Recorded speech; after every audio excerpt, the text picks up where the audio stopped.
and Lisa's on. Do you want to just give a quick synopsis of how we're using Zoom tonight and how you're going to be also connecting us via the town's YouTube channel? Yep. Yeah. So we're on the Zoom webinar function tonight. So the Economic Development Commission and our Board of Selectmen and Board of Finance liaisons were invited as panelists.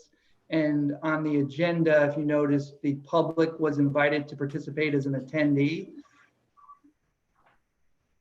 For some reason, I'm getting a little feedback. Maybe I'm going to turn everybody's mics off for a second.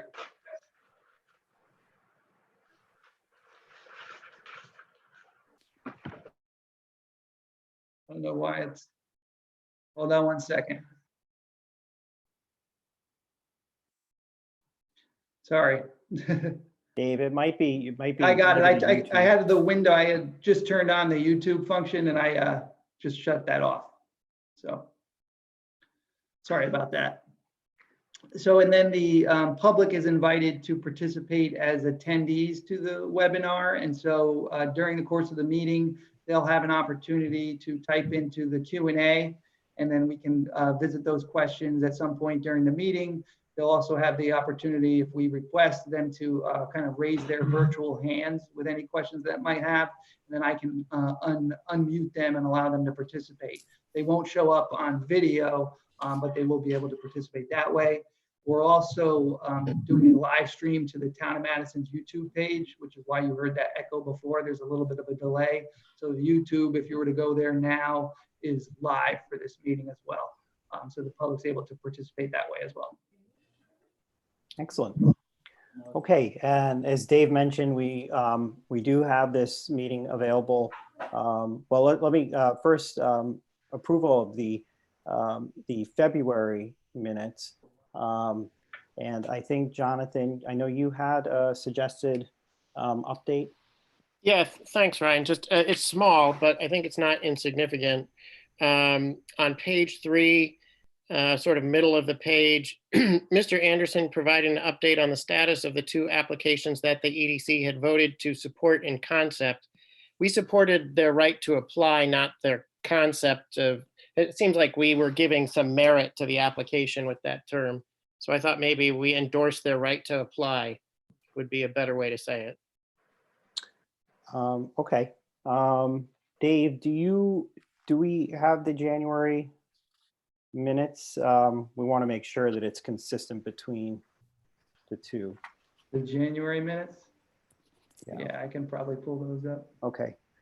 While Dave pulls that up, we may wait to approve the minutes just to confirm that language is accurate. I also had one other minor change. At the header on the minutes, it indicates it's the January 9th, 2020 meeting. At least it does on my draft copy. So I don't know if that's just unique to my copy, but on mine it does say page number minutes of the regular Economic Development Commission meeting held on January 9th, 2020. I'll fix it before I send it on to the. Okay, great. Thanks, Terry. Dave, do you need another minute? If so, we'll move to public comment. Yeah, why don't you give me a second, Ryan? Sure. Dave, do we have any members of the public? You're running the whole show here. Jerry Davis is on right now as an Okay. attendee. Yep. Jerry, if you know how to raise your hand or chat, if you have any questions, please feel free to speak up. Yeah, I'm gonna allow him to talk. Hey, Okay. Jerry, can you turn on your mic if you want to talk? Yeah, if I want to talk, I'll turn on my mic. Hi, Jerry. Hi, guys. Jerry. We just wanted to say hi. Hi, Jerry. Thank you. Is there any comments you want to make, Jerry? Not at the moment. Thanks, Ryan. Good to see you. Thanks. I know. I wish I could see you. Yeah, you don't. I know. A lot of us have been like that. I showered actually today. This is a special day for sure. I appreciate that. Yeah. Okay, very good. Since there is no public comment, I'm going to move on to the third agenda item, and Dave, you let us know when you're ready with the Yep, January. I just have to pull it up on the town website, so. That's fine. Want to talk briefly about the COVID-19 kind of event that's unfortunately transpired since we last met in February. It's unbelievable to think what has transpired over the last couple of months. The town of Madison and the Board of Selectmen, and I'll certainly let Bruce chime in here as a representative of the Board of Selectmen, has kind of sprung into action where we can. The magnitude of this, the crisis is so large that I think, in many ways, we've been kind of grappling to determine how we can best position ourselves to assist not only businesses here in town and regionally, but our residents as well. One of the things that the Board of Selectmen did relatively quickly was to form the business task force to assess how we can provide information to our businesses here in town, and also try to figure out if there are things that we can do and resources that we can connect them to assist in their resiliency and hopefully in their recovery as well. As a part of that, I worked with David Anderson and Lisa on a survey that was released very early on purposefully to gauge the initial impact of the virus and the ultimate shutdown of most of our businesses here in town. I've shared the results of that survey, the initial results, and then the final results with the commission, and they're pretty telling, unfortunately, of the severity of the impact. So we don't have to talk too much about the results of the survey at this time. Certainly things to review. I think it would be important for us, once we get a bit more information in terms of the kind of the timeline of when a recovery may be in sight, to do a follow-up survey to kind of gauge how folks are preparing to recover.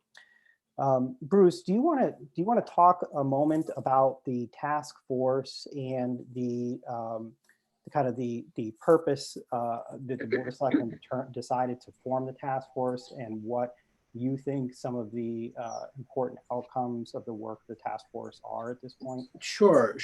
So, as the selectmen met and as Peggy started to sort of grapple with all of the different ways that this was going to impact the community, she reached out pretty quickly and asked if we take the lead on the economic front.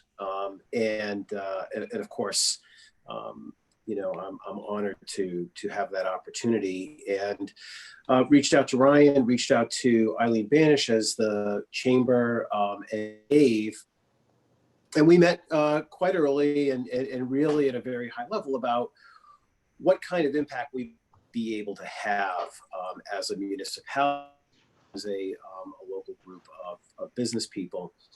And we identify, I think, really three sort of 50,000 foot level objectives that we could carry forward. The first is, what can we do in the here and now to business hang on to cash? And in these types of moments, cash is everything to small businesses. So we talked about how we can effectively represent the concerns of local businesses to our state. And Sean, thank you for jumping on. Sean's been very active in the short chamber meetings. He doesn't represent Madison directly, but has really has pitched in to help, as has Christine and Noreen, and really our local state representatives. Vinny have been very, very gracious with their time and their input and their updates.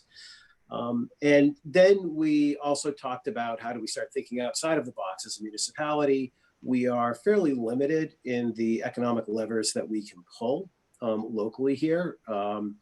But we discussed as a group, how can we think outside the box and help businesses in non-traditional ways? And that's fostered a bunch of different ideas, everything from the obvious property tax deferral, suggesting to our representatives about allowing local merchants to hang on to their sales tax collections that they've had them. And it was a bit of an 11th hour announcement, but they were successful in doing that. So again, thanks Sean and Christine and Noreen and Vinny for helping with that. And then we've really worked to function as a resource, as a clearinghouse. There's a lot of information, and the information is changing on a daily basis, if not hourly basis, on the different relief mechanisms that might be available. And so we've worked to create information points both on the Chamber of Commerce website, but also on the town website. And Dave's been great getting that stuff published and coordinating on the town side. And we had one Zoom meeting where we allowed the local business people to give us their input. We're going to have another one tomorrow. The one tomorrow is going to be focused on some of the nuances around the EI, the economic injury grant from the SBA, and the PPP loan/grant program from the SBA. And we'll have Ryan representing Guilford Savings Bank. We'll have a CPA on the call, and then for what it's worth, I'll be on too as a successful applicant through it. So I've been through the process. I haven't done the EIDL, although I did help my wife do it. She's an independent business person. And I've also done the DECD grant, which have not heard anything back on. The state was the most complicated application and the least responsive of the three, but the idea to maybe bring some clarity and to take away some of the mystery That's great. surrounds these different programs.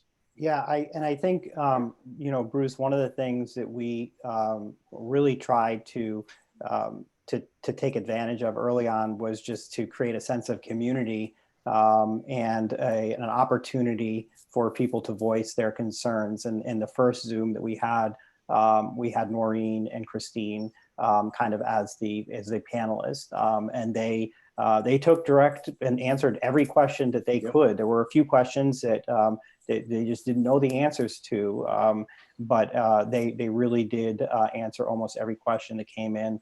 And tomorrow we have a CPA, and I've actually been able to wrangle some staff people from Guilford Savings Bank. They originally told me that I may have to kind of wing it with a one-sheeter that they whipped up for me, but just because the kind of labor required at this point to process all of these applications is overwhelming a lot of banks, especially our local lenders. So I know that Eileen reached out to Essex Savings Bank as well, and unfortunately they just don't have the manpower or the capability to talk about this stuff right now. But we did get actually the CFO from Guilford Savings Bank will be joining tomorrow to talk about this stuff. So again, this is a great opportunity for us to help to convene people that may have some answers in really uncharted territory. You know, one of the other items that I wanted to talk about a little bit now, if Ann Foley is willing to, it's a program that Ann made me aware of yesterday. And Ann, is it Neighbor to Neighbor? Well, it's the Neighbor to Neighbor Fund of the Madison Foundation, which Okay, yep. established after 2008 to help families, people in need, citizens, and they have raised an incredible amount of money in the past since this started. I think we're up to maybe $68,000. Wow. With a huge contribution from Guilford Savings Bank, and then an anonymous donor contributed $25,000. Wow. So people are very willing to help their neighbors, but unfortunately the bylaws don't allow. I was thinking that we need something to help our businesses get back on their feet. I can't imagine how some of them can. I'm afraid we're going to lose some of them. So I think the Madison Foundation's Neighbor to Neighbor cannot give individually to businesses, but if we could somehow maybe through the chamber or with the chamber get something going, maybe as Ryan suggests, get back on your feet or, something. And I think that people will be encouraged to give, not just out of generosity and philanthropic impulses, but also in all of our self-interest to get our town back That's to right. what we all want it to be. So I think this could be a great source. Yeah, I was really excited when I got your note yesterday, and whatever. And so basically, the challenge, the immediate challenge, is to define a conduit to basically disperse these monies from the Madison Foundation, which is holding the money. Neighbor to Neighbor is kind of the custodian of that account. And then we need to have some entity to make the decision on how to disperse, or I guess be the conduit to disperse the funds in coordination with Neighbor to Neighbor, and kind of a factor. So I would love for EDC to consider a role in trying to help make this happen. I think you're right, Ann. I think the Chamber of Commerce is a natural conduit because they're a nonprofit and they have the capability to disperse funds. I've worked with the Chamber many years ago in ways with that. In fact, with the Madison Foundation as well. So I guess I'd open it up to thoughts and questions on this and ideas. As Ann mentioned, I shot one kind of off the cuff idea of like, well, maybe we could, $68,000 is wonderful, and maybe we can assume that it gets doubled, which would be wonderful. But let's assume it's $150,000. That those dollars, when they're dispersed to multiple businesses, can have an impact. They're not going to save a business that maybe is 3 months behind in rent or payroll for sure. But they could have an impact if they went towards a campaign to help them to reopen, marketing or social media or things along those lines. So that was the concept, kind of get back on your feet grant kind of situation. But if I understand it, the Neighbor to Neighbor program can't give directly to a business, right? No. But can the Neighbor to Neighbor program buy services from a business that could be later distributed to individuals? I don't know. I could check on that. They have very specific guidelines as to how their money is dispersed. Okay. I don't know, but I could check on that. I actually proposed it to Neighbor and the Madison Foundation a few days ago, and seemed to be, they kind of thought, no, that this was not in their purview. We needed to go do something else. There may be some way. I'm sure they'd be willing to talk about it and trying to see if we could figure out something, or to maybe make a separate fund for businesses that has slightly different guidelines. Yeah, well, I think that, and everybody, please share your thoughts. I think that maybe at the conclusion of the discussion, maybe there would be a couple or a few members that may want to work with Ann to brainstorm ideas and propose them to the board at Neighbor to Neighbor. And if they're interested, that we could help in that capacity.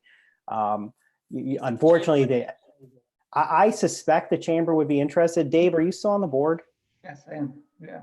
Yeah, no, So- I definitely would think that the chamber would be interested. Yeah, so Maybe you could set up a meeting with Eileen and some of us. Yeah, I think a couple representatives, Ann, and a couple representatives from EDC. I'll try to coordinate a meeting with Eileen to Yeah, that'd be start great. discussing that. Are there any other members that either have ideas or would like to participate in this, in these conversations? I think probably I would imagine to some extent speed is the essence here, just because, you know, the decision may need to happen before we meet next. So I would imagine that we would want this kind of ad hoc group to move this forward in a direction that ultimately it's not our decision, it's neighbor to neighbor's decision, but in any way that we can help. I'd be happy Laurie to. Heflin a call tomorrow, too. Matt? I think Laurie Heflin really runs Neighbor to Neighbor. Mhm. They're a fund of the Madison Foundation, but they're kind of independent in many ways. So I'll give her a call tomorrow too and see if there's any way that she thinks we could do Yeah. something together. So maybe Matt and Dave and Ann, and I refresh my memory, Dave, how many people could be on an ad hoc without it being problematic? Let's see, what do we got? I think 4 we could probably do, right? Oh, okay. Yeah, so So I'm sorry if I misunderstood this. So Neighbor to Neighbor is a subset of Madison Foundation? It's a fund that's held by the Madison Foundation. Yeah, Held by the Madison. yeah, Madison Foundation is kind of like a community chest, and different nonprofits essentially put their funds with the Madison Foundation to kind of be the custodian of those funds, and then they can designate those funds to other to organizations from that community chest. So Madison Foundation, they have rules for how those funds are held and dispersed, but they ultimately, the board of directors of, in this case, Neighbor to Neighbor, I believe, has the ultimate say where those funds get dispersed to. All of the funds for the Madison Foundation are in Neighbor to Neighbor? That's what I'm misunderstanding. No. Madison Foundation has many funds, and it also has a discretionary fund. But Neighbor to Neighbor is our largest fund, and they're kind of under our umbrella, but they are, you know. Would it be, I apologize for my ignorance, would it make more sense to speak more with the Madison Foundation Board to see if within, not just Neighbor to Neighbor, which like Mark was suggesting before, I'm under the impression that's sort of an individual or a family-based need, as opposed to they'd have to really wildly move away from what they've done in the past to make Generally, it a the business Madison initiative. Foundation doesn't give to individual families. We have, we give to the schools for certain things, but we cannot give to an individual. The Madison Foundation cannot. No. Right, but The Neighbor to Neighbor does, but can. not in the same way. So I'm not sure how they disperse their funds, but they have a little more flexibility there than the Madison Foundation does. Okay. Ryan, I think I misspoke earlier. You could have 3 of the commission members Okay, on as a subcommittee, whatever you want to call sure. Okay. Well, Matt and Ann are great. Any other folks that want to participate? So in Matt that does? conversation?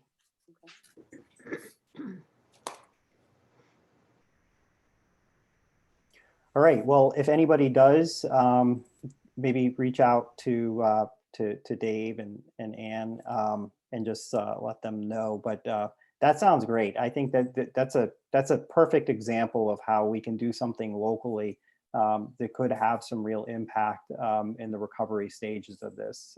So thanks, Ann, for bringing that forward. And I'm really hopeful that it takes off. And then if it does get formulated that there is this process going forward, hopefully we can help to also raise funds for it as well as individuals.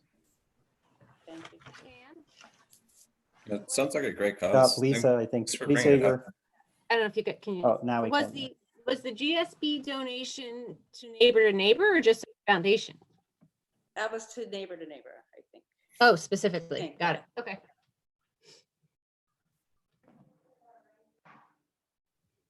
Okay. Okay. Wanted to just touch briefly on the resources that are available. Not too much to discuss here unless folks want to add to this. We do have on the Economic Development Commission website, as I previously mentioned and shared, there is the link of the survey results. Within those survey results, we have included a link to the SBDC of Connecticut, which is the Small Business Development Corporation. We reviewed, there are lots of entities within the state of Connecticut and outside the state that are providing information to business owners about, how to take advantage of certain programs.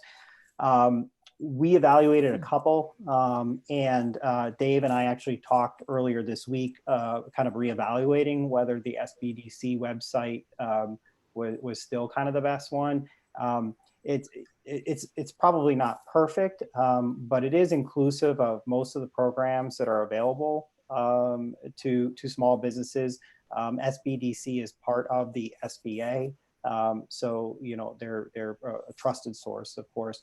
As I mentioned to Dave, I think that one of the reasons was most supportive of using that website was that it actually allowed for folks to schedule an appointment with an advisor or one-on-one with an advisor from the SBA right on the website, right on the homepage.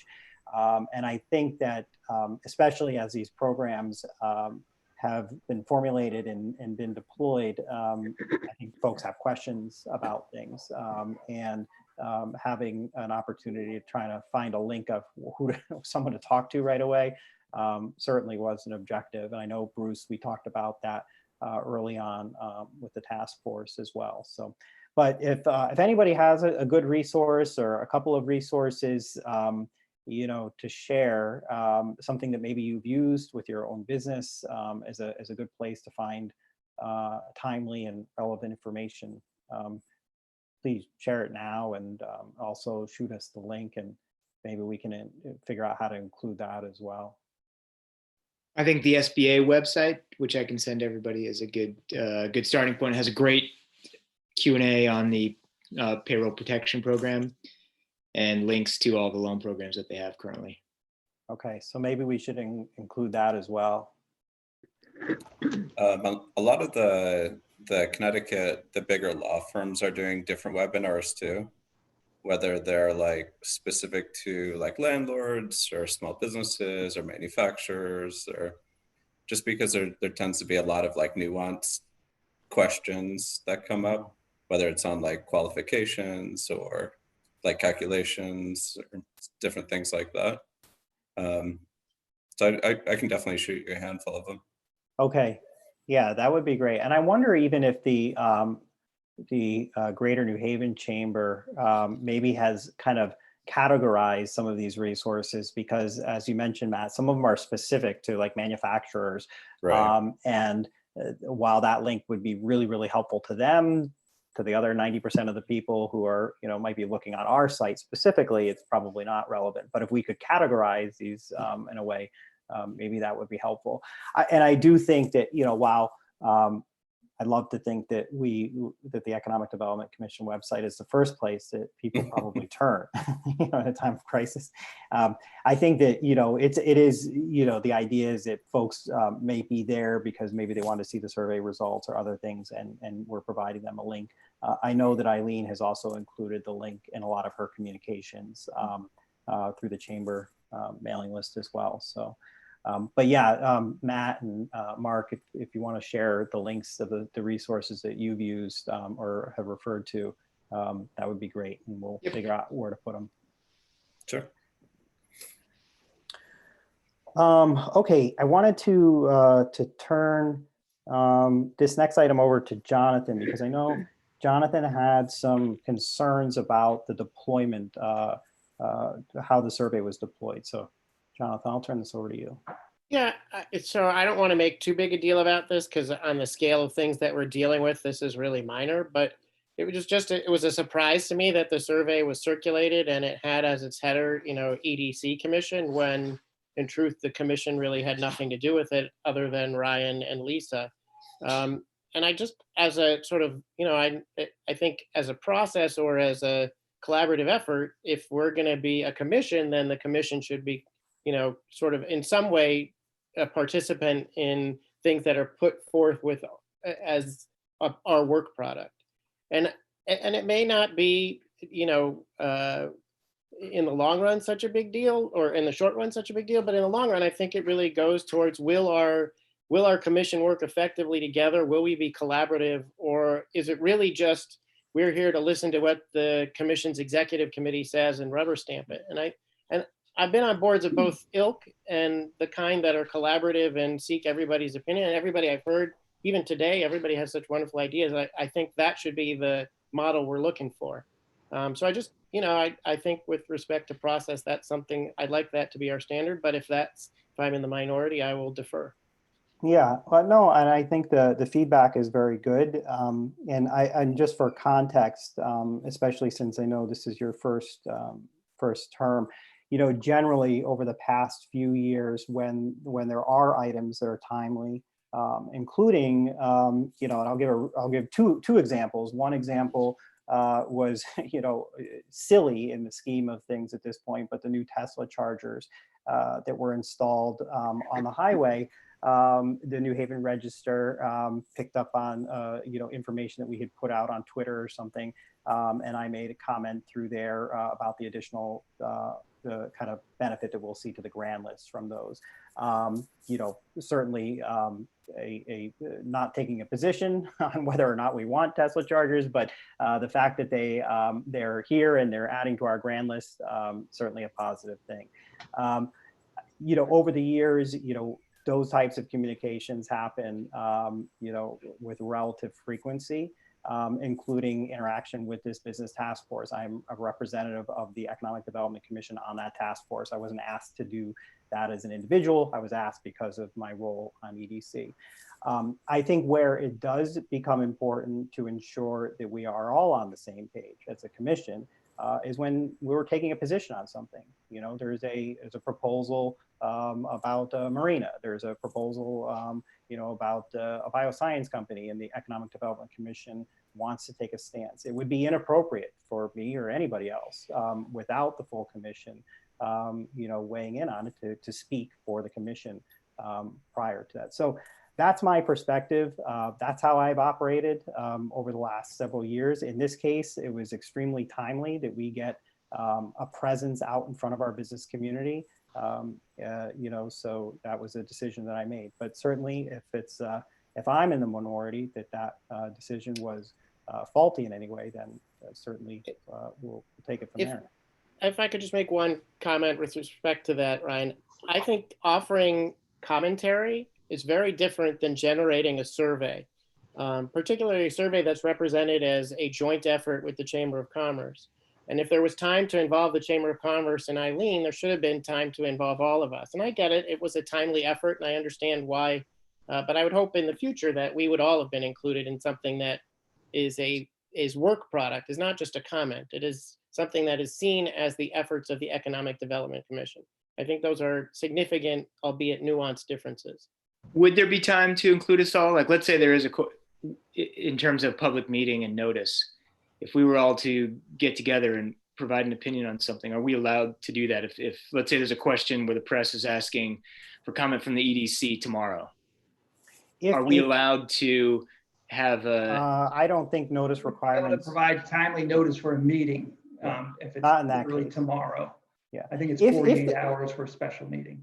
But Mark, to your point though, if something popped up between now and the next meeting, and somebody, whether it's the press or whether it's another board or commission, wants EDC to weigh in on that, then we could schedule a special meeting to discuss that. As Dave just mentioned, there's a 48-hour requirement to that, to have a special meeting, and it would require us to all convene with a quorum in order to discuss that. To me, that's not an effective way to come up with survey questions in an emergency situation to our business community. It's inefficient, and it's quite honestly not realistic for a bunch of volunteers. So you're suggesting that we're going to have a second survey, right? Coming up? That's my hope, yeah.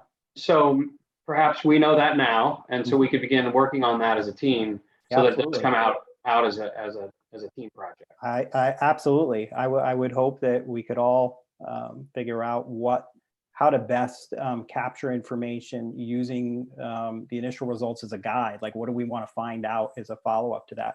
Yeah, absolutely, Eric. I would hope that folks would jump on that, and you all have the link to it. So please take a look at it and make suggestions. And by the way, I would love it if it wasn't me who orchestrated kind of the next iteration of the survey. You know, if someone wanted to kind of spearhead that, and you know, please. And Jonathan, I don't know, maybe that's something you'd like to take on. I'd be happy to participate. Spearhead, given my current life, would be unfair to what you want it to look like in the end, I'm afraid. Can we go back to the actual survey for a second? I think given, unless other people want to discuss the collaborative function of the board more, I think everybody, I mean, I feel comfortable. I've got off what I had to say, but I have some questions. The survey towards understanding what our future survey might look like. Jonathan, if I could, do you mind if we move that to new business? And the only reason that I ask for that is that I would like to just make a motion to open the agenda. Representative Scallon, who is here to actually talk to us a little bit about Tweed. He is the executive director of Tweed Airport.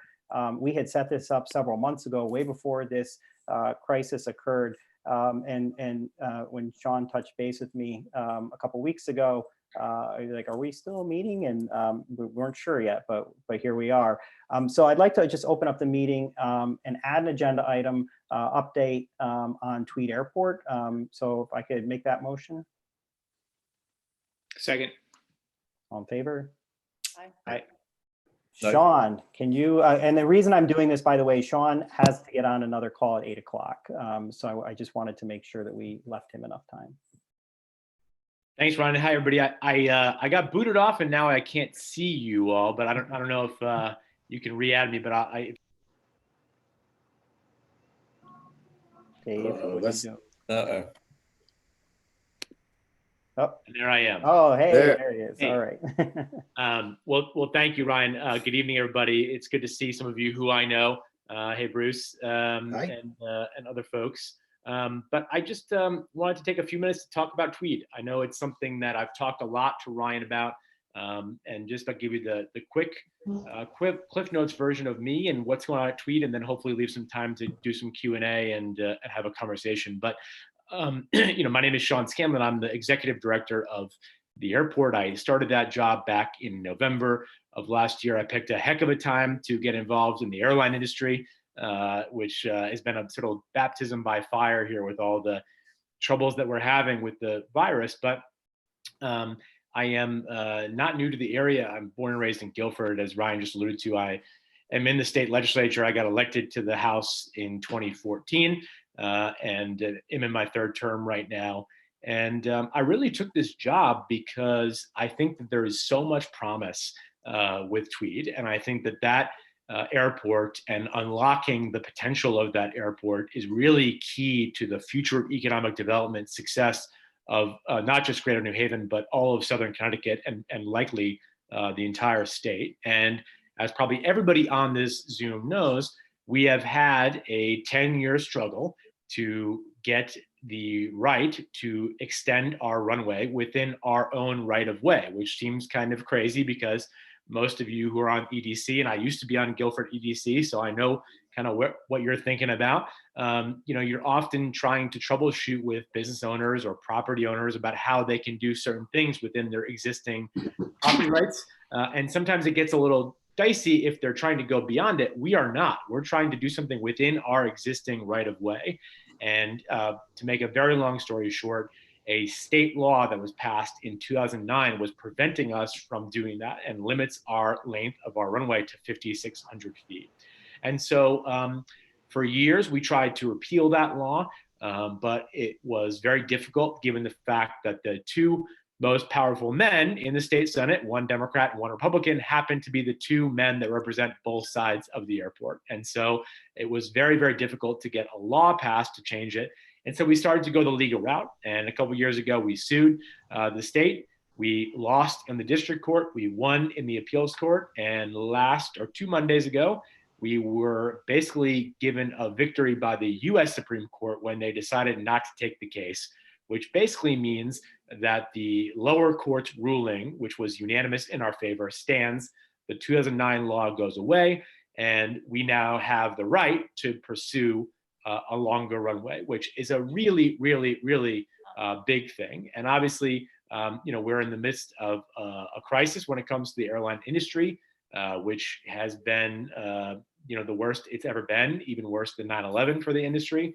But I am very confident that once we get back to normal, because we are, of course, going to go back to some semblance of normal, and then obviously we will get back to normal, we were going to be able to really move forward on what I think is going to be a very exciting chapter for Tweed.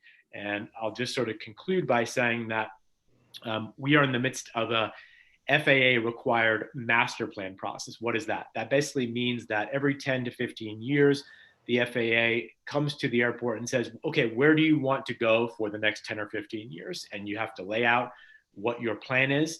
You have to talk about what you want to study during that process, and then they approve it. And if they approve it, you can move forward. And so we started our master plan process back in September. There's public meetings that are part of this. There's a lot of studying, economic forecasting, environmental forecasting. But basically, we wanted to look at three main things, which is number one, the length of our main runway, which is currently at 5,600 feet. Number two, what the future of our crosswind runway is. That's usually the runway that was up until a few years ago when we closed it down. That was the main general aviation private aircraft runway. And then the final piece is, where should we put our terminal? And the question behind that is, we have an outdated terminal that was built in 1995, and it really can't hold where we want to go as an airport. So we want to take a look at where that real next terminal would be. I think it should be on the East Haven side, which is commercial. The New Haven side, as you probably know, if you've ever flown out of Tweed, is only residential. And we do get a lot of folks who have some concerns about the traffic. And so I do think it makes sense to move it across the airfield.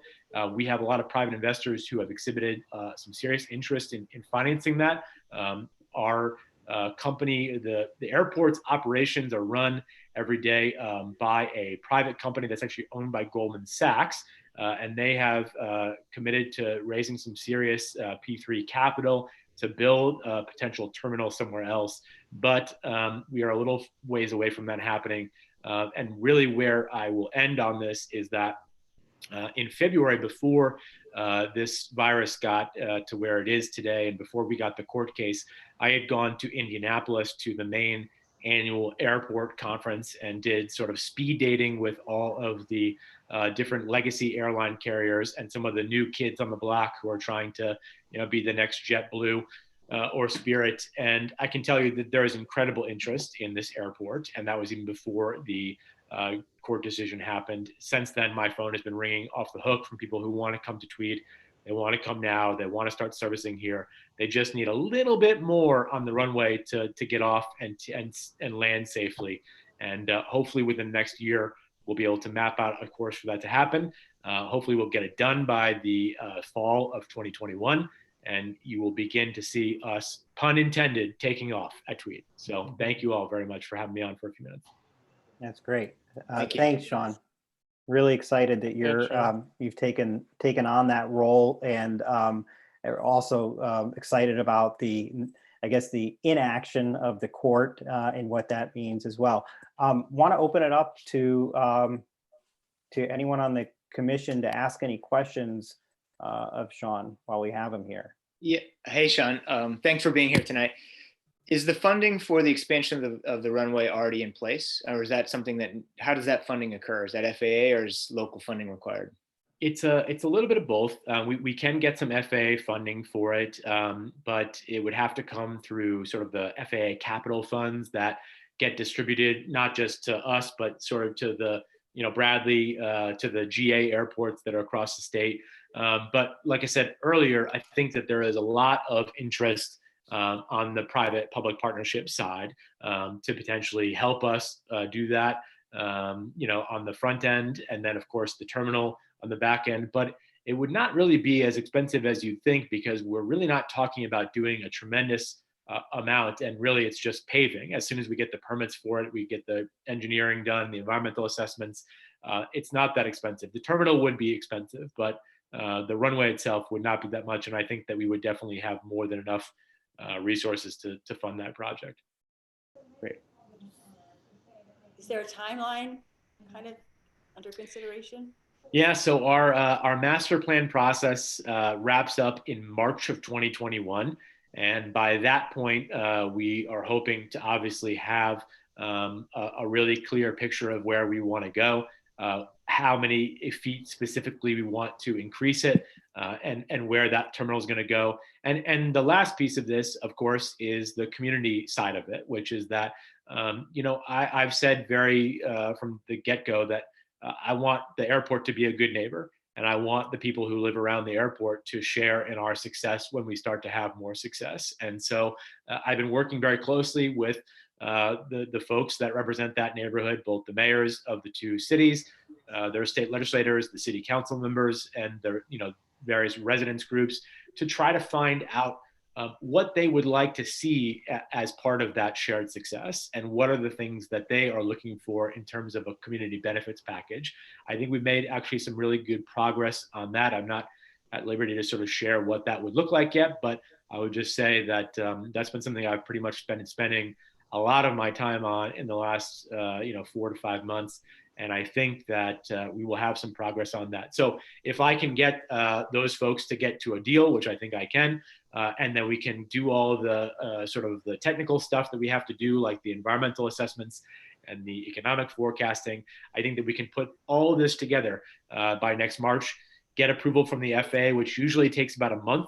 And then from there, starting in the spring and summer of 2021, we would just have to get the permits from DEEP to do the work. And like I said, hopefully by the fall of 2021, we would be able to move forward. But I will just say that the air carriers that I referenced a couple minutes ago that are expressing interest here, they can land today at Tweed.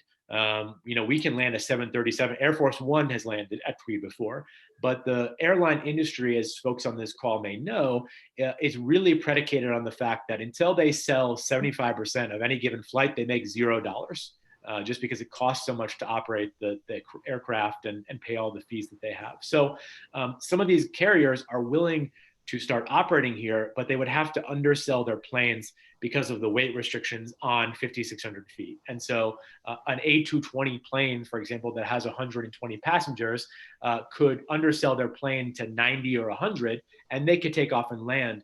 And I think they're gonna start doing that because they want to juice this market and they wanna get the toehold in the market. So we, pre-coronavirus, were expecting to make a big announcement about a second carrier at the airport in August. That's gonna start flying there to a couple of different destinations starting in September.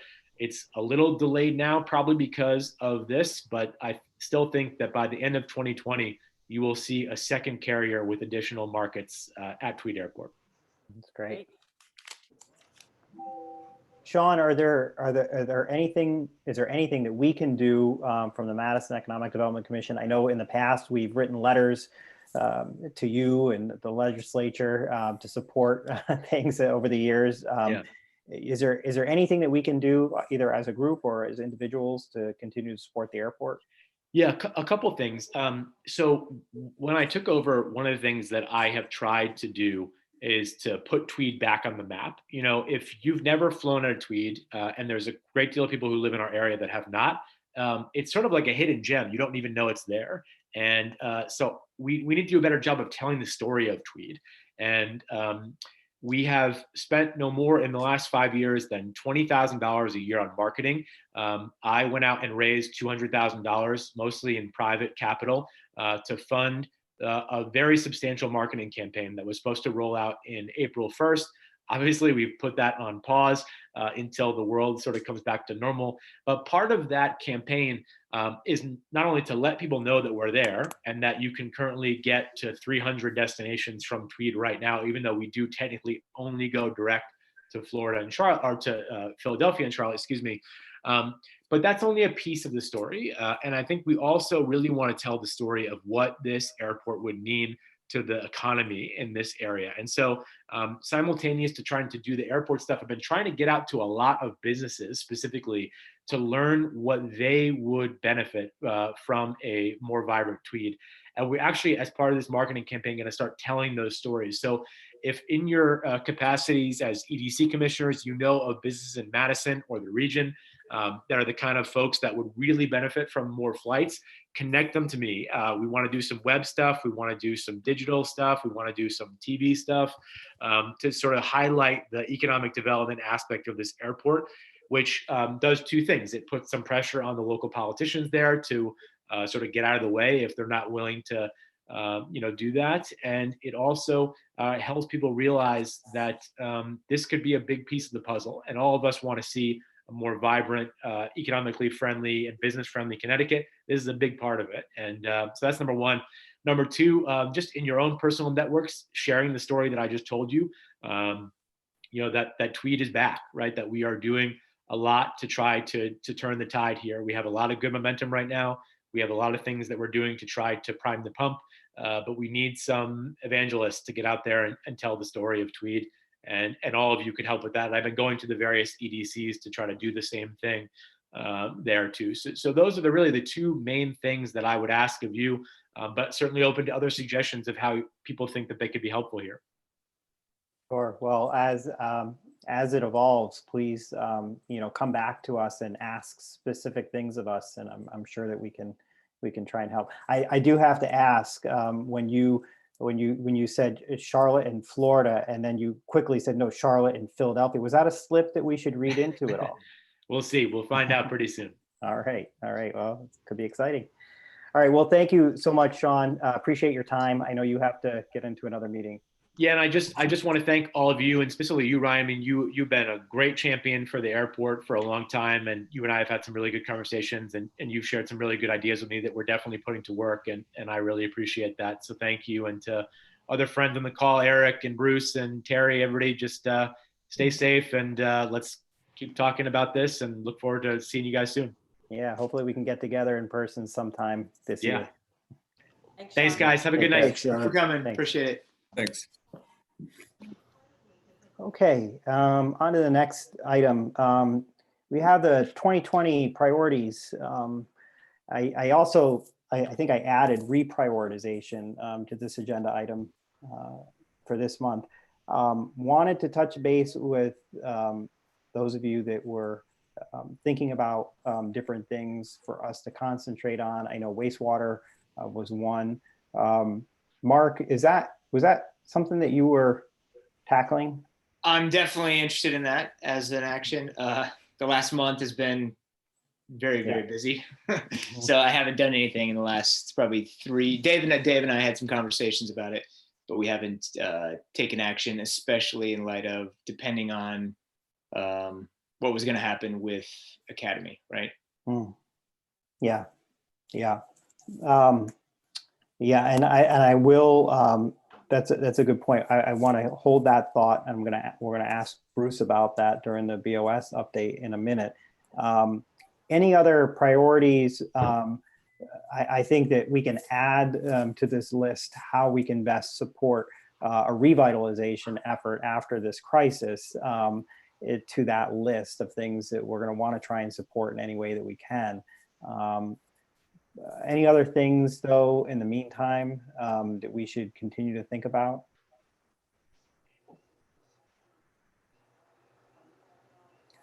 Dave, was there anything when we had talked a few months ago? We talked about the tax kind of program policy that we had kind of, it had been approved by a Board of Selectmen several years ago. We were kind of reassessing some elements of that. Certainly, it was my hope that we would have a kind of a new policy drafted by this meeting. I think that did not materialize for obvious reasons. Can you, Dave, is there an update on like where those projects stand at this point? And was there a formal application made? So there's 2 projects, one for Wall Street and then one for Fort Path Road. The Wall Street project is kind of a standalone single building addition project. They still have interest in applying for the abatement or deferral, depending on how you want, what terminology you want to use. And the Fort Path Road project is a multi-building kind of phased project. They've determined just where they're at with the first building being completed, that they have an interest in applying for their future phases. for that project. And so both still have interest in applying in light of everything going on, and at least the past couple of weeks with some uncertainty about how to hold town meetings specifically. If you guys remember that approval of these assessment deferrals require town meeting approval. So we have to figure out a way to legitimately call a town meeting and have people vote in that. And so that's a bit of a challenge actually executing those. So my intention is to, in advance of our next meeting, I mean, assuming you all agree, in advance of our next meeting, I would send you a draft of some possible suggestions for changes to the policy. We could review those as a group and decide whether or not we want to recommend changes to the Board of Selectmen.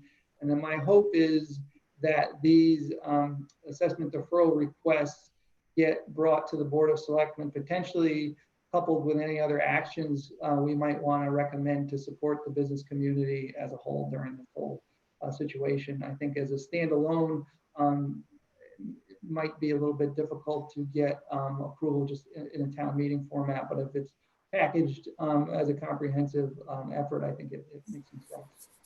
Yeah, that's a good point.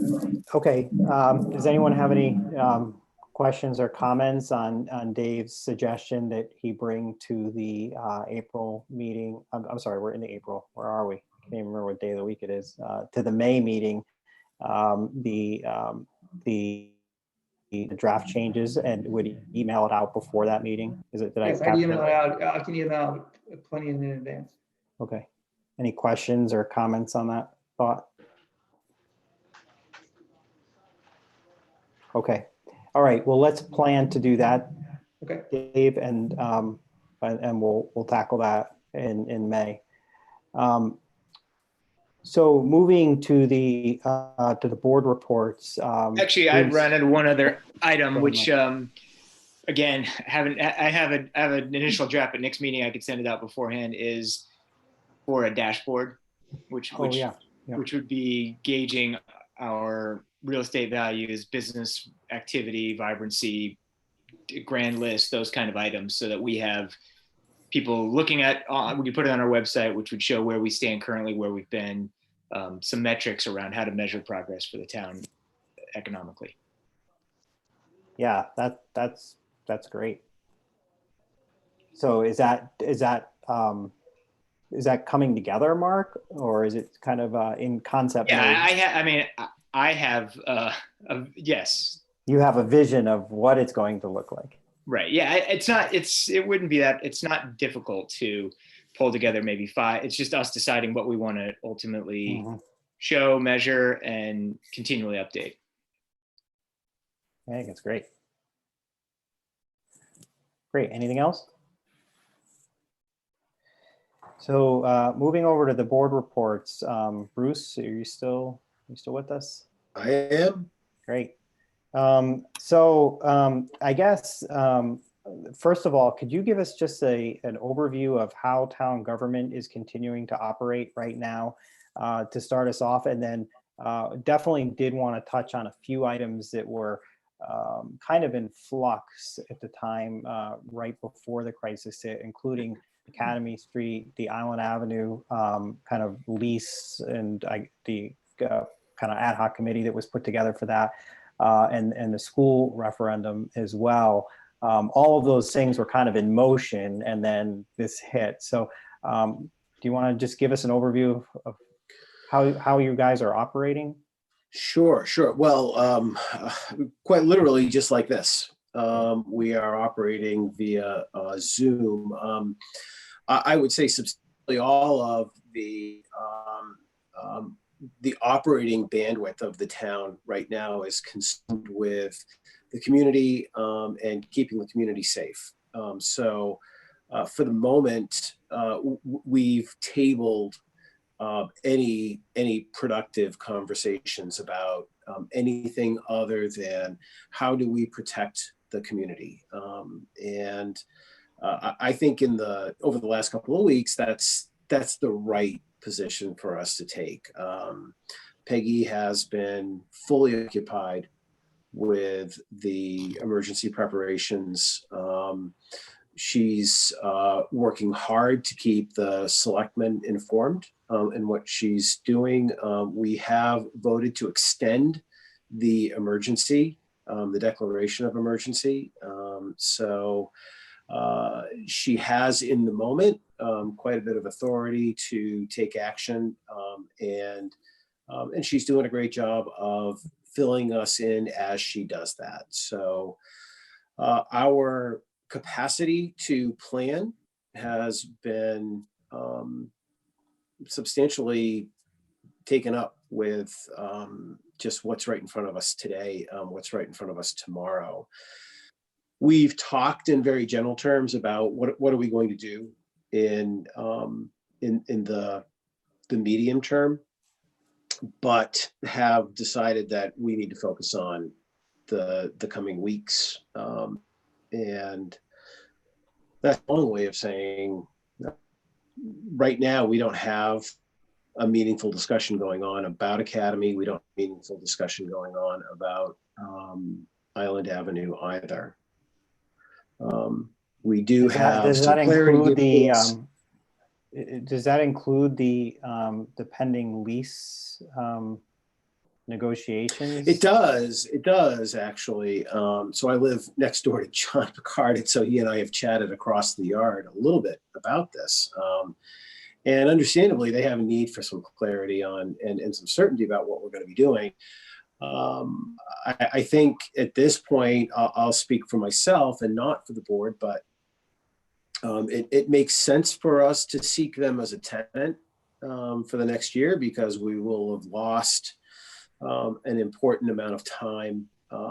And I think we have to honor the process of the town meeting to do that. You know, we are the legislative body of the town is town meeting, and we're not exempt from those requirements even in this moment in time.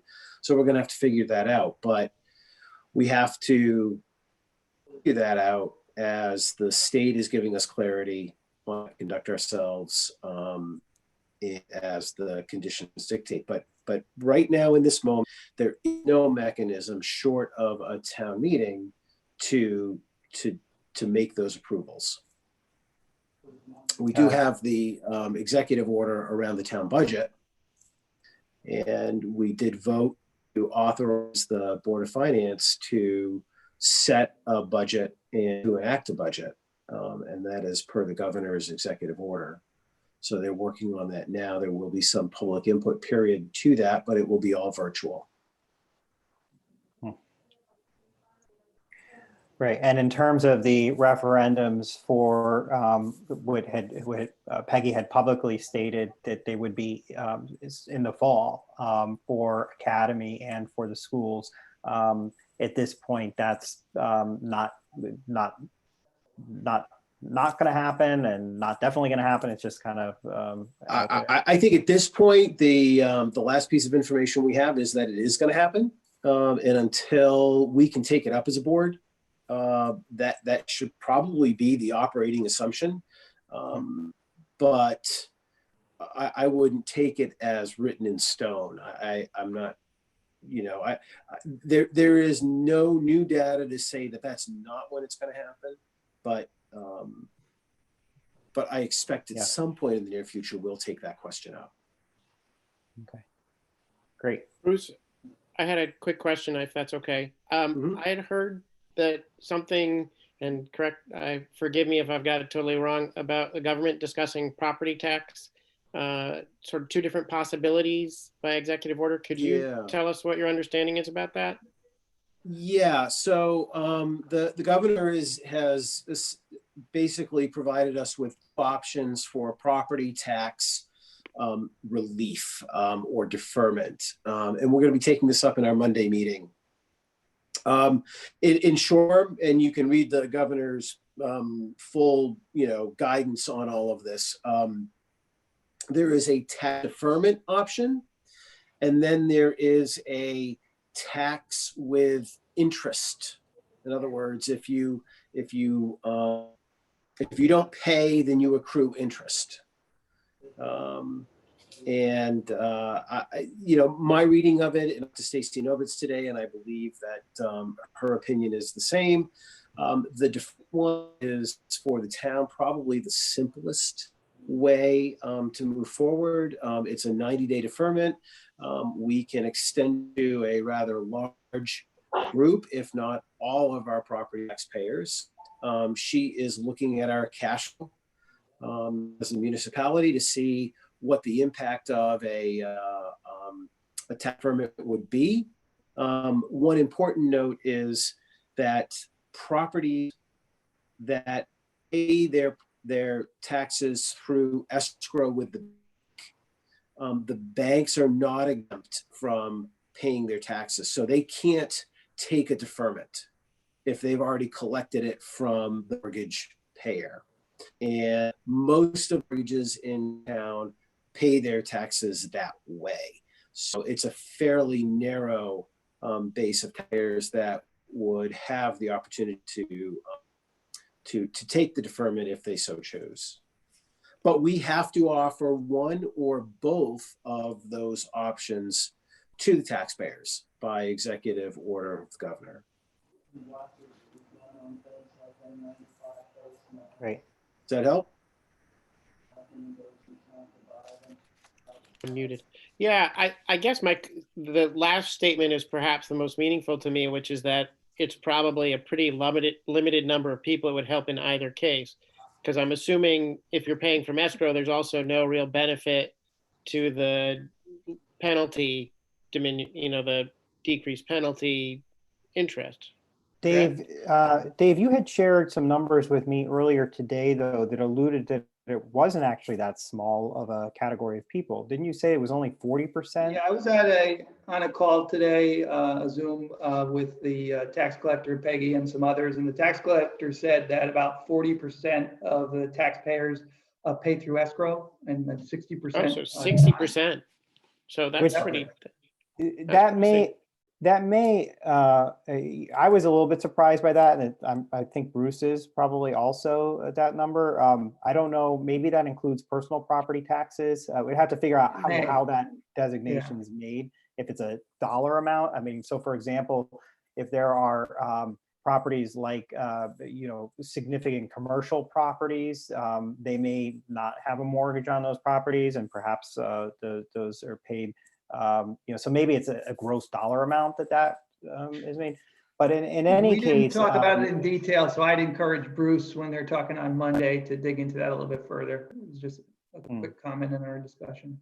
Yeah, so I think the two high level thoughts I have is from an administrative perspective, the deferment option is probably going to be the better of the two for the town. And I expect that Stacy will have a recommendation based on cash flow as well. And so that'll take the form of a recommendation from Peggy in Monday's meeting. That's great. But we have to do one or the other, or both. Right. Do we have a sense of what businesses would prefer? I don't think we do time. I mean, how many of our businesses are paying in arrears so that they're subject to the penalty? My guess is very few. My guess is they're probably hoping for deferment, but that's total supposition on my part. Well, so what happens now, I think, is different than what is being proposed here. Is a proposal from or option from the governor that taxpayers could choose an interest accruing event with their taxes. So they would be late on their taxes and agree to a town determined interest rate that is confined, right? So the state is dictating some upper and lower limit to what that interest rate might be. And of course, it's kind of like a de facto loan. So it's a de facto loan, right? And the town would then have to administrate that loan, as opposed to deferral, which is a pretty straightforward math. Got it. Thank you. That's very helpful. Any other questions for Bruce? Hey, Bruce, can I just ask, is that an executive order that is already in place, or is that one that's being contemplated? I guess I lost track if it's already in place. 7S, Executive Order 7S. It is in place. Yeah, Yeah. it's in place. And it applies to all taxpayers, not just those directly affected by the coronavirus in terms of their financial hardship. So yes, I think the idea is to create relief for people affected by the virus, but the reality is who isn't. Mhm. Yeah, I think in our, Dave and I did talk about this afternoon also, and Dave, correct me if I'm wrong, your interpretation is that it really can apply to everybody, which in some respects does remove some administrative burden from the town of having to evaluate, were you really affected or were you not affected, and how do you gauge that exactly? So I think, Bruce, you're right. I think it's just a matter of fact. Yeah, probably OPM, everybody is. OPM released some guidance documents that the Director of Finance sent to me today. And the language of the executive order suggests that a individual would have to either attest or document that they've had a significant impact due to COVID. But then their further guidance suggested that towns do have the authority to just extend it to everybody. And so I think from the conversations we had today, other towns are choosing to do that to kind of keep it easy to manage, that it would be extended to all taxpayers. And so I'm sure, Bruce, I don't know if that guidance was shared with you or not yet, but I'm sure it will be for Monday. Yeah, and I mean, and that's pretty consistent with all of the federal and state level, and certainly the SBA level. There's a lot of self-certifying going on right now, and I think that's a reasonable concession to the urgency that we're facing. So it's a bit of a shortcut to qualifying people, but I think it's a good one in this case. That's great. Any other questions, Justin? I'm about to throw you on the spot anyway. No, thank you. Great. Do you want to provide an update? I know Bruce alluded to the authority that's been granted to the Board of Finance to create our destiny going forward with our budget without a vote. Probably one of the first times, at least in recent town history, that a board has had that capability. So what do you plan to build? We've started, yes, that is all obviously accurate info. The timing is really starting now, but mostly next week when the full budget will be publicized in a number of different ways. It'll be on the town website as early as Monday. It'll be in the source at least 2 cycles during the month of April. And of course, we'll try to get out information, through social media that we've already started. Just today, we published just a little synopsis, which is really nothing more than kind of where we think we're heading in terms of the impact and the budget increase. So that was put out in a very brief synopsis today, just on social media. We don't yet have the budget's packages because they're going through the public notice process. So even without the complete information, we've already, no surprise, gotten some pretty, let's say, direct feedback from some folks. But I think the key thing for all of us to remember, and we'll obviously publicize it very carefully, but because we're not having an in-person public hearing, we've designated our email address, Board of Finance, like the Board of Selectmen, it's bof@madisonct.org. That's going to be the only official repository of commentary. So people can, hem and haw on Facebook all they want, but if they really want to say something that's on the record, we'll consider everything we hear, of course, but if they want to make sure it's in the record and for us to really deliberate over it, that's their best avenue, is to send an email.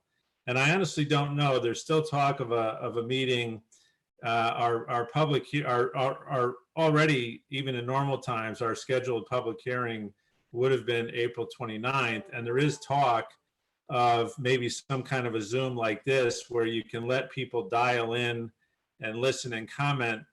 But I just overheard that at our last Zoom meeting that we had, our Board of Finance meeting last week. And I honestly, my opinion, which is only my opinion, I think that's just going to be too large a technological undertaking, because you still have to know the people are from Madison if they're going to comment. So I think I'm not optimistic that's going to come to pass.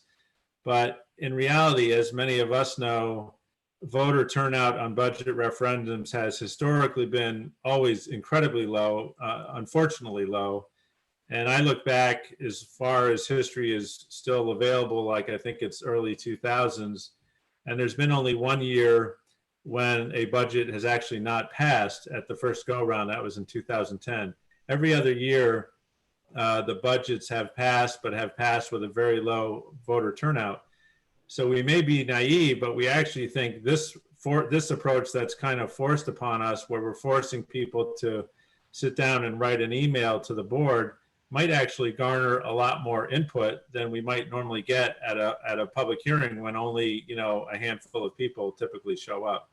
So that obviously all remains to be seen, but we're certainly going to take everything that we get, that we hear from people into consideration, and we're going to do the best we can. Great. Any questions for Justin and Justin and Bruce? I just want to say thank you to you both, because I know you've had to put in a lot of extra effort over the last month to try and make this progress possible. So just wanted to say thank you personally for that. Ryan, I just wanted to mention, I don't know, I saw Justin, you kind of bounced in and out. I don't know if you have a connection problem. So I had mentioned in the beginning, the Zoom webinar that we're doing tonight is new for the town to do this. So I'm also hosting a public hearing with Planning and Zoning Commission next week using this format. And so for Planning and Zoning, we're also going to do what you're doing with the Board of Finance. We're going to accept email comments prior to the meeting up to 24 hours in advance. We're also allowing people to attend the webinar. There's a Q&A function to it. There's also a raise hand function, so you could allow people. Your point about making sure they're a Madison resident, you're required as part of a public hearing to state your name and your address. Certainly someone could, make something up and pretend to be a Madison resident that's really not. But I think this is new, so you guys may want to discuss, or you probably will have some discussions of whether or not you want to also use this format to hold that hearing. So we didn't have this capability fully until this past week. So this is like, not to take away from this meeting, but this is like a different version of Zoom, or different options? Yep, there's a Zoom meeting, which we had access to for several weeks. And then there's a Zoom webinar, which we upgraded to. And so this is the webinar function, and it's a little bit more user-friendly in managing kind of public hearings and public participation. Yeah, no, I apologize. I was hearing and seeing you all almost the entire time, but I didn't lose you actually, Justin. So I think it may have been on Dave's end actually. I didn't lose you during your chat. Well, not while I was talking. I meant earlier in the meeting when I looked like I wasn't here. I could see all of you, but I wasn't showing up, and I could hear everything. So no matter, I didn't have anything to say then. But yeah, thank you. And if that makes you nervous, I'm actually the designated technology person for the Board of Finance, so that's pretty scary. If there's no more questions for Justin, Dave, you just mentioned planning and zoning. What is happening with planning and zoning, and are projects coming in at all, or? Yeah, so we were supposed to have a fourth public hearing on the 4 Boston Post Road Marina application in March. We delayed that due to the situation, but now that we're up and running with this Zoom webinar function, we're going to have a hearing on the 4 Boston Post Road application next Thursday at 7 o'clock. And so for if anybody's watching this tonight, because this is also on YouTube, that they could go to the agenda and click the public participation link, and they'd be able to participate in that hearing process. We're also accepting to my email address, andersond@madisonct.org, a comment prior to the meeting. And so I expect that the commission will likely close the hearing on that. I'm not sure whether they'll make a decision or not. And then the next application in the queue is actually for the General's Residence project. There's new owners of that project and they want to make some modifications to it. And so as of today, that's kind of on track for a May 21st public hearing. And then there's a few other things that are kind of in the works being discussed, but no new applications have been submitted yet. That's great. Thanks. And sorry if I chatted to everybody okay. Eric just sent me a quick note that he has another meeting at 8:30, so I was responding. And I didn't realize I was broadcasting to everybody that he had to go. And so before we move into old business too, Eric, anything before you have to jump that you want to chime in? After old business, we are just going to circle back to the survey question that we left off before Sean chatted. So Eric, anything you want to say before you have to jump? Just stay safe. Be careful. See you all soon. Yeah, thanks. Hi, Eric. Bye, Eric. Be good. Any old business before we move back to new business and the survey question? Just Dave, were we able to change the minutes. language in Yeah. the minutes, or do we I have? can pull that up right now if you guys let me. Sure. I guess I'm a little confused. That's not from our January minutes though, Ryan. That's from our February minutes.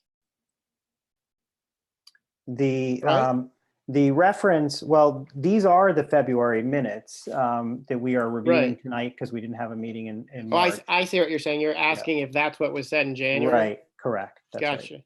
Ryan, I'm assuming you guys can see, this is the January Yep. minutes. Okay. So this is putting my cursor over the paragraph. Yeah. Right. So So it says on a motion made by me and seconded by Mr. Dillman, the commission voted unanimously to support in concept the application of Milano Development and Overshore Associates for the Town of Madison Tax Incentive Program. So to me, that's different than what we have here, because we're supporting in concept the idea of the application. We're not supporting the concept of their applications. Do you understand? So the way it reads to me in this these minutes, it suggests that we voted to support those applications as opposed to supporting them applying, which is different. We haven't voted on whether or not we think these applications have merit, to the best of my knowledge.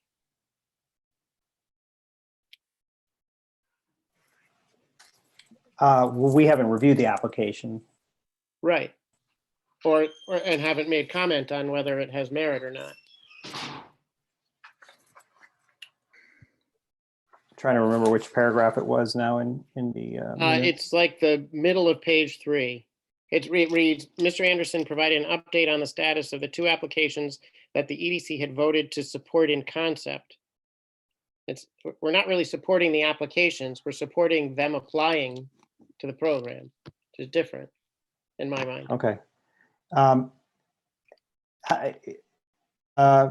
Dave, we have not received the applications, have we? No, I've received a draft form of an application, Okay. but it's not finalized yet. All right. And that's what we looked at in Why January. don't we so- say the status of the 2 applicants that the EDC had voted in concept to, I mean, I see what you're saying. So I guess it's how you interpret what the motion said in terms of voted unanimously to support in concept the application of. You're saying that we're not supporting the actual application of the. You're saying we're supporting them to apply. Right. Well, to my understanding, that's what was asked in January, is whether or not, we had this program in place. We were given the drafts that Dave had been given. We weren't really given any particulars at that meeting, but it fit within the parameters of our understanding of tax abatement incentive policy that we had standing. And therefore, if they wanted to apply, we were comfortable with them applying. That was my take on that. And that's why I voted in favor, which is what it sounds like in the minutes from January to me, because we're suggesting that we're supporting them applying the way it's written versus what it says in this most recent one. I just don't want somebody to read those minutes down the road and say, well, why did you guys support it in concept if you later, unanimously, if we now have dissent when the applications actually come in, in hard copy and our opinion is asked, which it may not be asked because I think, as Dave had said before, it could go straight to Board of Selectmen. Yeah. Yeah, I mean, I do think that, anytime something is approved in concept, that that provides that type of latitude that when the final draft comes through, differences of opinion. I'm happy to entertain change in language for the March minutes. What are you suggesting?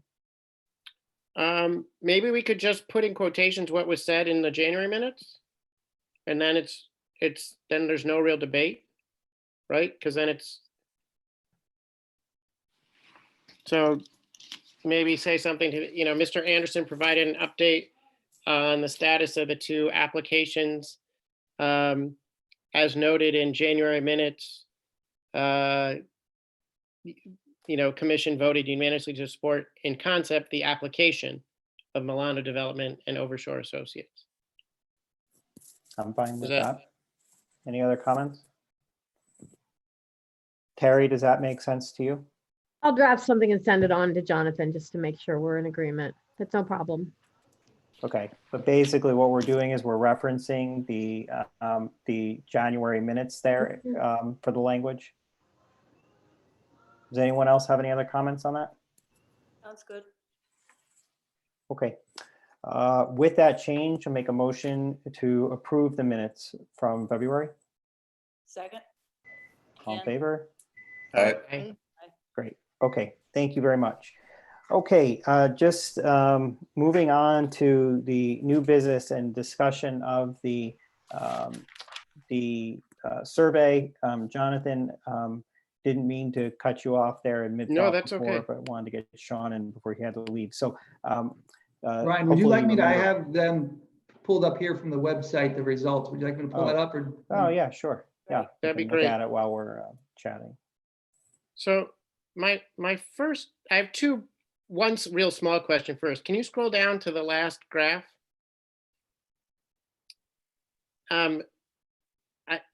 What is the y-axis on this chart? The 0, 10, 20, 30? Number of responses. So I'm a little confused because it's supposed to be the most important, and we got a total of 59 responses, but if I'm doing my math right, it's the most important for way more than 59. So I couldn't quite, I know that's a silly nitpicky thing, but I was just trying to understand it. Which one are you looking at? Well, add them up. I mean, if they're 59 and they each said it was most important, or were they allowed to respond something with? Well, most important is the dark blue, right? And the top of the y-axis is 30. So it looks like for state Connecticut tax relief, that's a very popular one. It appears that one is maybe 20, I don't know, 26. Right, but this is, were they allowed to say it was their most important thing more than once? Oh, I see what you're saying in between. They're rating that particular item. So is it very important or not very important for that particular item? Well, that's why I was confused, because if it's very, more important versus less important is different than most important, because I thought they were only allowed to say that for each one thing. Got it. The math didn't make any sense to me, but that's a total nitpick, and sure. I can figure that out.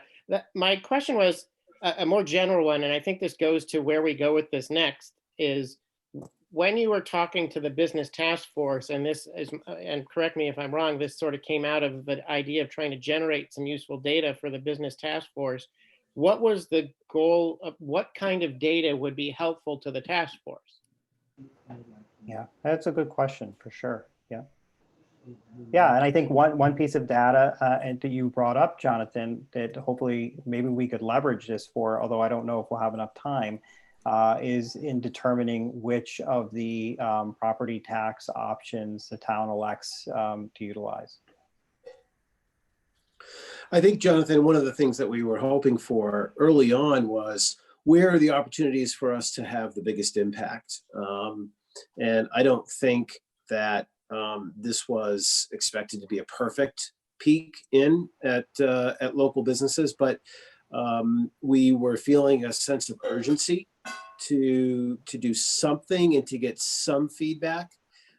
Sure. And I'll tell you that from my personal perspective, I was struck at how illiquid our local businesses are, more than anything else. I think all of these questions were good and added data to the conversation. But that was the thing that scared me the most, was how close our local businesses are to not making their payroll, to not making their rent payment, to not making their mortgage payment. And that's what has stuck with me. Yeah, I mean, I think there are a lot of things, there's a lot of food for thought that we could be asking that maybe we could, leverage our commissioner role in talking to legislators going forward. Things like, one of the things about these, in Connecticut, in addition to the furloughs that people are going through and people collecting unemployment, we haven't had a lot of discussion about the backside discussion of that, which is the increase in unemployment tax that we as employers will be paying. And that's something we could add. Well, I mean, I did read today, Jonathan, so you maybe sleep a little bit better tonight, that the governor actually passed as part of an executive order that this will not increase your experience rating or anybody's experience rating. Now, overall, you're right. I'm sure we'll probably all, somehow we're all going to have to pay for all this, but the individual experience rating won't be affected. And that was an early conversation with Sean and Christine and Noreen and Vinny, was that we can't punish our local businesses for having to lay people off. So that isn't directly reflected in this, but certainly was echoed by myself and Ryan and I mean, Christine is a Madison business, so she's very, very in tune with that. Do you know if that applied to the shared work program as well? I think that what we'll find is that it's going to be a blanket amnesty, so to speak, if that's the right word. I have real problems with, and I had offline conversation with Christine about the need to apply to to that program, and how on day one that application process needed to be waived and it needed to be available to all employers as a mechanism, because I think there were and continue to be employers who could keep employees on at 60% and create an avenue for those employees to go and apply for unemployment on that uncompensated portion. And I have to say that I think all of our legislators have been very, very good advocates for the shoreline and for our towns in communicating that. And I would be shocked if they said there's amnesty for unemployment, but not for those businesses participating in the shared work program. Yeah, I would guess it wouldn't be like that. It'd be more like it got lost in the shuffle because it's a much smaller percentage of the unemployment claim. It might be a smaller percentage, but I don't think it's been lost in the narrative. Well, that's good to know. I guess, so back to the survey, I'm sorry. I mean, I'm more than happy to be an active participant in, moving forward with our next round of this. I think it would be great if from the business task force, we could hear what kind of data from local business owners would be helpful at both the local government level and the state government level that they're not getting through the wind, that we need to push business owners to have a conversation about, because I think that'll be the most valuable survey. Because I think we can ask a lot of questions that we're curious about, but if they're not actionable, that may be more just satisfying our curiosity. Yeah, absolutely. And I think that, that point is that we want to ask questions to help inform our local and state leaders. But we also don't want to provide any kind of false hope through a question that we may be able to do something that we just can't.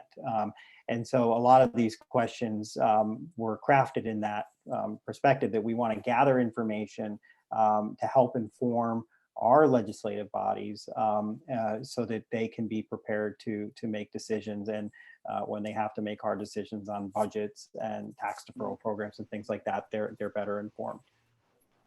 It is pretty shocking how many of the questions that were raised here have been some form of state or federal government action has been taken. Yeah.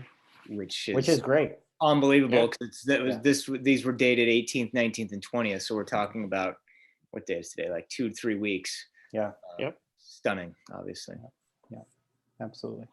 Well, that's great. Well, I'll figure out with Dave a way that we can come up with some sort of a collaboration tool to get input on the next iteration of this. I think in terms of timing, it would be great to get a sense, at least a little bit of a horizon of time. And it sounds like that's slowly starting to be formulated at the federal and hopefully state levels in terms of what this window will look like. Because I think that people will then start to formulate in their mind when they're going to reopen, hopefully. Any other new business?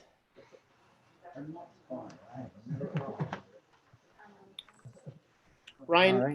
Go ahead. I'm sorry, can you forward, you may have sent it out or you were planning on sending it out with the next business task force call-in session or Zoom session. Can you redistribute that again to the group? Yeah, I don't know that I did. It just came out yesterday, and and I will send it to everybody. The Chamber of Commerce sent out an email. Bruce, I think it was yesterday or today. I'll forward it to everybody. It's tomorrow at 1 o'clock. It'll be on Zoom. It'll also be recorded. But if you have questions beforehand too, I would just, I guess, Bruce, send them to Eileen. I don't know. I don't want to collect the questions. Well, the only thing I was going to add is that in order to avoid the now famous photobombing or whatever the heck is going on Zoom, we're going to be asking people to register. So go to the Chamber website. Dave, do we have it on the town website? No, it is not on the town website. Okay, so go to the Chamber website if you didn't receive the email, and go ahead and register, and you'll be getting an access code, and it's just a way for us to try and keep it all suitable for people with children in the background. And that's madisonct.com, right? Yeah. So I'll circulate the email as well, and definitely try to participate if you can. I know that time is challenging these days to fit everything in. Any other new business? All right. With no other business, I'll make a motion to adjourn. Second. All in favor? Aye. Aye. Aye. All right. Well, it was nice to see everybody.